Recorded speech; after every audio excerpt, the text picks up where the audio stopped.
Hampir 3 jam lebih pasien COVID-19 yang meninggal menunggu untuk dimakamkan, lantaran petugas pemakaman tak kunjung tiba. Akibatnya pihak keluarga pasien COVID-19 yang menunggu sempat kecewa. Pasien COVID yang dimakamkan di Dusun 5 Desa Tanjung Kemala, Kecamatan Batu Raja Timur itu baru dimakamkan setelah pihak keluarga mendesak dinas terkait.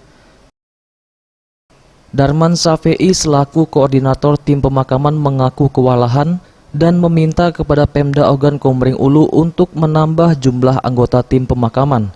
Mengingat beberapa minggu terakhir ini korban meninggal di Kabupaten Oku meningkat drastis, sedangkan jumlah tim pemakaman Kabupaten Oku yang dibentuk hanya 9 orang saja.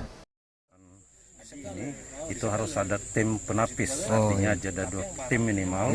Kalau kebetulan dia bersamaan, maka tim satunya bisa turun.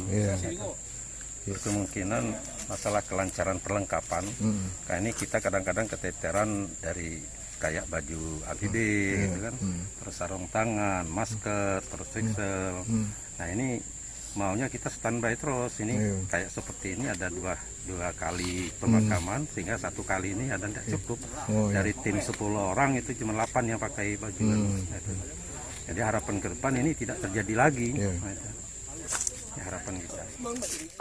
Terkait hal ini, Kasih Pemakaman COVID Dinas Sosial Oku Yusiwan membantah keterlambatan ini diakibatkan kekurangan tim pemakaman.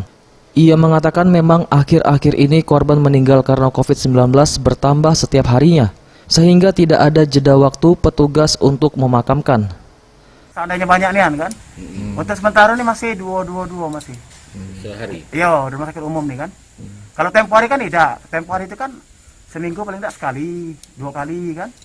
Nah saat ini karena banyaknya yang pasien di Hotel Batu Raja kan, tapi aku yakin ini berakhir ini kan, tidak mungkin tiap malam lagi kan, tiap hari kan.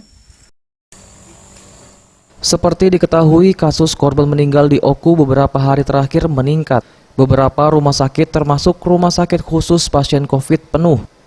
Setiap hari ada 2 orang yang meninggal akibat COVID-19 di Oku. Bagus Mihargo, Sriwijaya TV.